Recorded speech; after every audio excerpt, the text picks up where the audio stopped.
manchette aujourd'hui, dévoilement des résultats de la neige souillée à Rouyn-Noranda et victoire écrasante des Huskies. Le TVA Nouvelle Midi commence maintenant.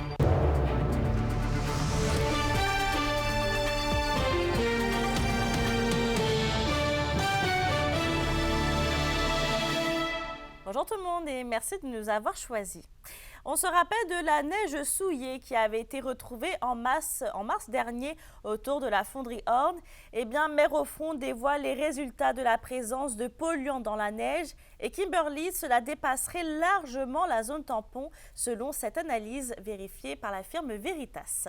C'est exact, Mélissa. La neige recueillie en novembre 2022 et mars 2023 confirme que la contamination va jusqu'à la rive sud du lac Kosciuszko, qui est environ à 2 km de la fonderie Horn. Il y a également une présence élevée sur tout le territoire urbain de Rouyn-Noranda.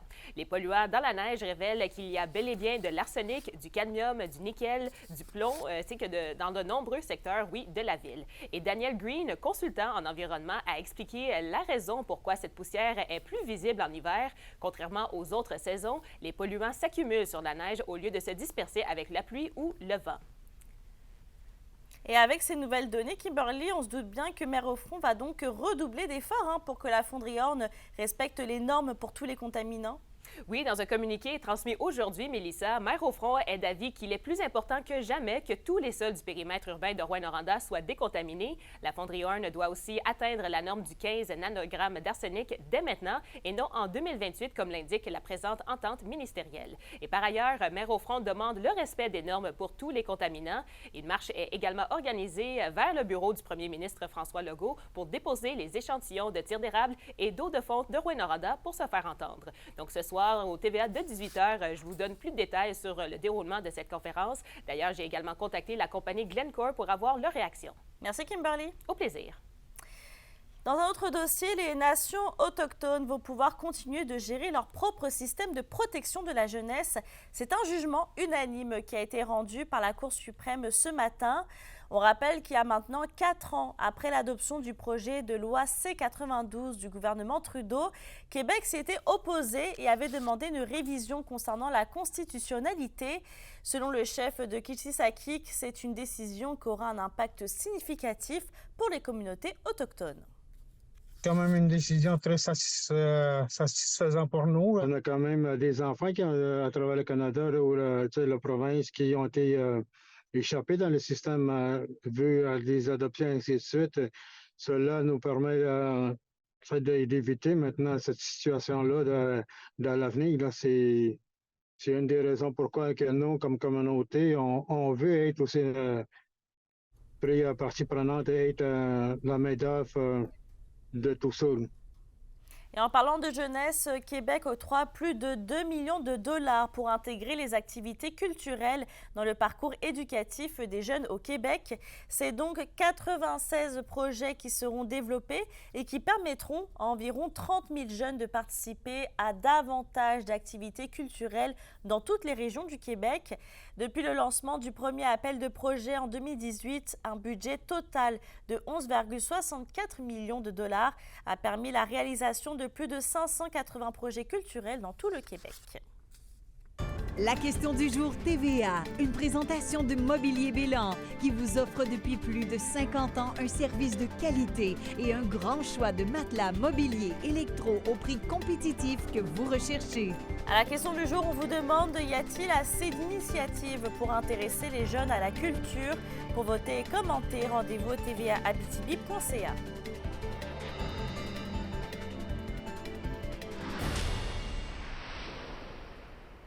Le carnaval de Sainte-Germaine-Boulay se poursuit toute la journée et ce week-end. Franck Côté y présentera d'ailleurs ce soir un spectacle qui rend hommage à Carl Tremblay, chanteur des Cowboys Fringants qui est décédé l'automne dernier. Samedi et dimanche, plusieurs activités sont au menu, notamment du patinage avec le bonhomme carnaval, des parties de hockey amical ainsi que la lecture d'histoire illustrée par Marlène Béjean. Hier soir, c'était le premier match des Huskies avec leur nouvel entraîneur-chef Steve Hotley et Anthony. Les Huskies n'ont pas manqué d'impressionner leur nouveau coach en offrant une domination totale sur le Titan d'Acadie Bathurst. Ah oui, totalement, Mélissa, là, avec un impressionnant gain de 11-0, dont 7 buts qui ont été inscrits seulement dans la première période de jeu. Et le meilleur marqueur là, du circuit Cecchini, Antonin Véro, s'est offert un véritable festin offensif avec 6 points enregistrés au courant de la partie. Et également, un autre qui s'est offert un beau cadeau, c'est William Rousseau, le gardien des Huskies, qui, lui, s'est offert un record d'équipe et un record de ligue en enregistrant son 7e jeu blanc de la présente saison. Et une autre chose qui était vraiment intéressante là, à remarquer, c'est Samuel Savoie, le nouvel attaquant là, des Huskies, qui, lui, en plus d'avoir inscrit les premiers points de la partie, eh bien, a compté 2 buts lors de la présente rencontre. Je vous invite d'ailleurs à écouter là, ses commentaires d'après-match. Ouais, c'est sûr que c'est le fun de voir ça après 5 mois, 4 mois de rehab. Je pense que c'était tough un peu mentalement, battler cette injury-là de mon fémur, mais là, regarde, je suis ici avec les bons joueurs que je joue avec, puis même les coachs qui font un excellent job. Le niveau coach, il a vraiment bien fait ça ce soir, juste une game plan, puis les gars, on était tous pompés pour lui un peu de travailler un petit peu, un extra gear, travailler un petit peu plus fort pour lui. Puis je te dirais que tout a bien été, puis je suis vraiment fier de la game des boys ce soir. Là. Et Anthony, la question que tout le monde se pose est comment le nouvel entraîneur a-t-il trouvé son premier match à la barre de l'équipe? Oui, écoutez, là, c'est un match vraiment à la hauteur des attentes de l'entraîneur. Et il faut le rappeler que cette première victoire vient même alors que M. Hartley n'était même pas présent lors de l'entraînement matinal de son équipe puisqu'il n'était pas encore arrivé à Rouyn-Noranda. Ceci étant dit, on a pu le rencontrer après la partie et il se dit très satisfait de ce qu'il a vu. Toutefois, il croit que l'équipe peut faire mieux et offrir un peu plus de mordant. Il a justement visionné là, les 3 derniers matchs de la Meute et il croit qu'il peut apporter certaines pratiques, là, un peu plus de détails. Évidemment, il ne veut pas défaire complètement ce qui a été fait là, par son prédécesseur. Toutefois, il veut modifier certains détails qui pourront faire en sorte que la Meute remporte plus de victoires au courant de la fin de la saison. Et au vu de l'attitude positive de ces joueurs, il se dit très confiant là, de pouvoir effectuer ces changements. C'est un très beau défi. Je l'ai vécu en tant qu'entraîneur adjoint à Halifax en 2013, où on a gagné la Coupe Montréal. Puis je l'ai aussi vécu en 2019 à Drummondville, où on avait perdu dans le carré d'as. Puis, c'est ce que j'ai dit aux joueurs aujourd'hui. Rendu dans le carré d'as, les 4 équipes vont avoir du talent. Puis c'est plus une question de talent. Ça devient une question, la ligne est mince, ça devient une question de désir, puis d'être prêt à faire les choses, d'accepter ton rôle, pour vouloir faire la différence en séries éliminatoires. Bref, les Huskies ont maintenant une pause de 2 matchs avant leur prochain affrontement prévu à l'Arena Glencore contre les Tigres de Victoriaville. Une pause de 2 matchs qui va permettre là, au nouveau coach de pouvoir s'acclimater avec son nouveau vestiaire. Merci Anthony. On se transporte maintenant à Val-d'Or pour retrouver Yoann Carrière puisque c'est au tour des Foreurs de recevoir le Titan ce soir. Et Yoann, ce sont des Foreurs reposés qui retrouvent leurs partisans ce soir. C'est que l'équipe n'a pas disputé de match depuis samedi dernier. Là. Donc, on parle de presque une semaine à pouvoir s'entraîner, peaufiner certains points en vue du match de ce soir et le tout sans avoir la pression d'aller chercher une première victoire en 2024 puisque les Foreurs ont mis fin à leur séquence de revers la semaine dernière à Sherbrooke. Ils vont donc maintenant tenter de l'emporter à la maison contre un Titan d'Acadie Batters qui n'a pas connu sa meilleure sortie hier à Rouyn-Noranda. Vous en avez parlé avec Anthony il y a quelques instants. Pour l'entraîneur-chef Maxime Desruisseaux, bien, le repos a fait du bien à son équipe, mais maintenant, c'est à fond la caisse pour les derniers matchs. Bien, on a beaucoup de 3 en 4 là, depuis un certain temps, puis même de ce qui s'en vient. Donc, ça a été plaisant de pouvoir donner un congé aux joueurs là, dimanche, lundi, d'avoir 3 belles pratiques consécutives. Donc, c'est une belle semaine. Ça, c'est le fun, là, quand on peut passer du temps à travailler des choses avec les jeunes.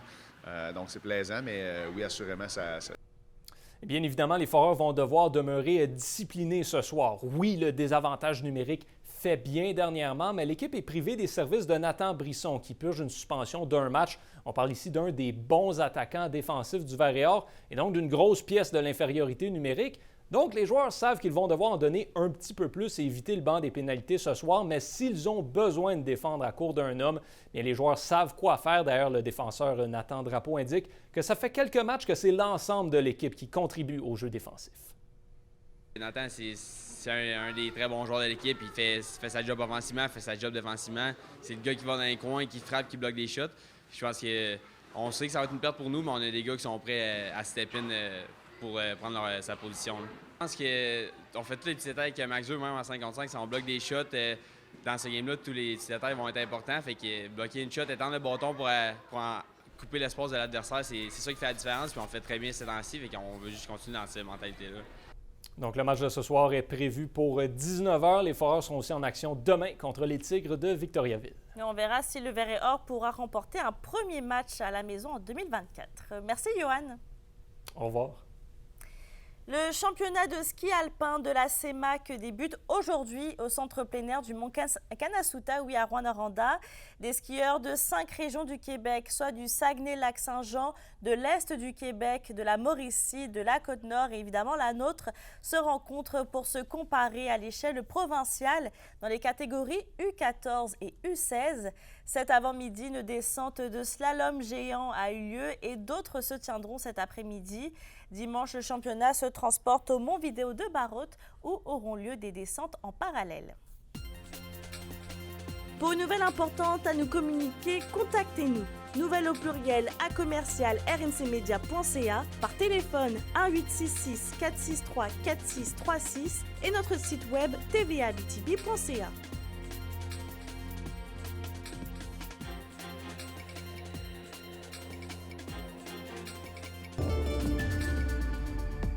À la météo aujourd'hui, les nuages pour l'instant sont là, mais devraient être remplacés par des averses dans la région.